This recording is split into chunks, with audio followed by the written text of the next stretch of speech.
کیا عورت اپنے ہاتھوں اور پاؤں پہ ڈائی کر سکتی ہے، یعنی رنگ لگا؟ رنگ ایک وہ ہے نا جیسے پالش ہے آج کل، وہ اس کی تو تہ جم جاتی ہے، اس کے نیچے پانی نہیں جاتا، تو معنی یہ ہے کہ نہ وضو ہوگا نہ غسل ہوگا۔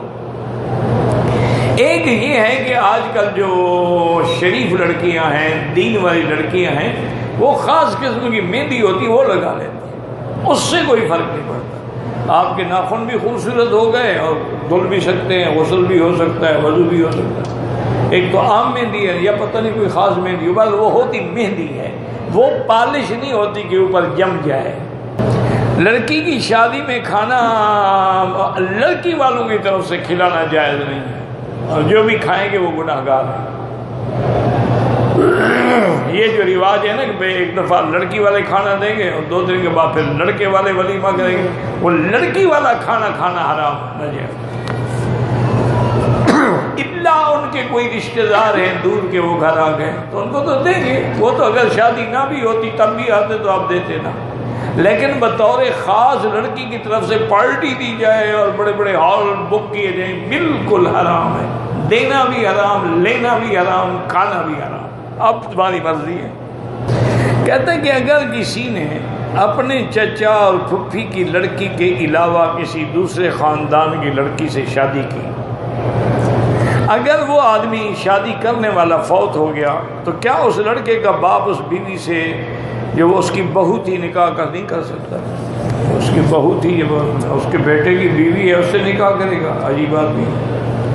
عورت اپنی عزت بچانے کے لیے خودکشی کر سکتی ہے، وہ تو خودکشی تو اس سے بھی بڑا گناہ ہے، وہ تو زنا سے بھی بڑا گناہ ہے۔ جادو ٹونا کرنے والے کا کیا انجام ہوگا؟ اللہ کی طرف سے تو دنیا و آخرت میں عذاب ہوگا۔ اور تمہیں خدشہ ہے تو سورۃ البقرہ کو ٹیلی فون میں فیڈ کر کے ہیڈ فون لگا کے سنا کرو، کوئی جادو، کوئی شیطان، کوئی جن کچھ بھی تم پر اثر نہیں کرے گا۔ ضروری نہیں ہے کہ روز سورۃ البقرہ پوری سنو، تھوڑی تھوڑی کر کے سنتی رہو، صبح و شام جب موقع ملے تو انشاءاللہ یہ جادو وادو ٹول سب نکل جائیں گے۔ مدرسے کے استاد کو زکوٰۃ سے تنخواہ نہیں دے سکتے، تنخواہ الگ چیز۔ وہی ہے نا کہ تم طلباء کو دے دیا کرو، طلباء اکٹھے کر کے دے دیں استاد کو، تم زکوٰۃ سے تنخواہ نہیں دے سکتے۔ میرے اوپر بہت قرضہ ہے، اس کا علاج ہے استغفار، کہ کم از کم 2000 دفعہ روزانہ استغفر اللہ الذی لا الہ الا هو الحی القیوم واتوب الیہ۔ اگر یہ سارا تمہیں یاد نہ ہو، استغفر اللہ استغفر اللہ استغفر اللہ، اول آخر درود شریف چلتے پھرتے اٹھتے بیٹھتے وضو ہو نہ ہو 2000 روز پورا کرو، انشاءاللہ اللہ کے قرآن میں یہ وعدہ ہے کہ سب اللہ رزق عطا فرمائیں گے، سب قرضے شرطیں اڑ جائیں گے۔ اگر عورت عدت پوری نہ کرے، یعنی 4 مہینے 10 دن پورے نہ کرے، کیا کیا پھر اس نے؟ عدت پوری نہ کرے کیا مانا؟ دوسری شادی کر لی۔ جب دوسری شادی کر لی تو پہلے خاوند سے ویسے ہی تعلق نہ رہا، پوچھنے کی کیا ضرورت ہے؟ باقی عدت پوری نہ کرنے کا گناہ الگ ہے، کہ جب تک عدت ہے 4 مہینے 10 دن وہ دوسری شادی نہیں کر سکتی۔ یا اگر خاوند مر گیا ہے اور وہ حاملہ ہے تو جب تک وضع حمل نہ ہو جائے وہ عدت پوری نہیں ہوگی اور دوسری جگہ وہ شادی نہیں کر سکتی۔ کہتے جی کہ شوہر کے مر جانے کے بعد عدت پوری کرنے کا حکم کیوں ہے؟ اس لیے کہ ممکن ہے اس کے بطن میں اس کا نطفہ ہو، تو اللہ جانتے ہیں۔ اب 2 3 4 دن 15 دن 20 دن کا تو کسی کو پتہ نہیں ہوتا نا جب تک ٹیسٹ نہ کرائے، تو اس لیے حکم ہے کہ وہ ایک تو اتنا عرصہ اس کے ساتھ تعلق رہا، صحبت رہی، تو کچھ تو حیا ہو کہ اس کے غم میں رہے، اور دوسرا یہ بھی ہے کہ کہیں اس کا نطفہ تو اندر نہیں ٹھہرا ہوا۔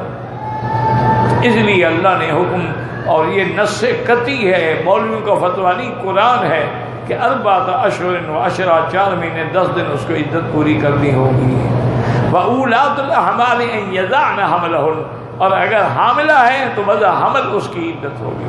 اچھا یہ بھی خدا کی شان ہے، مثلا حمل تھا، اس کو حمل تھا 8 مہینے کا، 1 مہینے کے بعد بچہ پیدا ہو گیا، عدت پوری ہو گئی، وہ 4 مہینے 10 دن چاہے نہ ہی گزرے، چونکہ اس کی عدت ہے حمل کا گزرنا. اب حمل 2 مہینے کے بعد وہ وضع ہو گیا، 1 مہینے کے بعد، 15 دن کے بعد ہو گیا، عدت ختم ہو گئی. اور اگر حمل نہیں ہے تو پھر 4 مہینے 10 دن اور خاوند کے گھر سے نہ نکلے، سوگ کی کیفیت میں رہے، کوئی میک اپ سیک اپ شنگار بھی نہ کرے، اور بلا ضرورت گھر سے نہ نکلے، الا بیمار ہے، مریض ہے، کوئی حاجت ہے، ورنہ اس کو اس خاوند کے گھر سے نکلنے کی بھی اجازت نہیں ہے. واللہ تعالی عالم. آج کل تو حالات ایسے ہو گئے ہیں جی کہ ایک آدمی کسی قبرستان سے گزر رہا تھا کہ اس نے دیکھا کہ ایک بڑی خوبصورت نوجوان لڑکی ہے اور پنکھا لے کے قبر پر پنکھا چل رہی.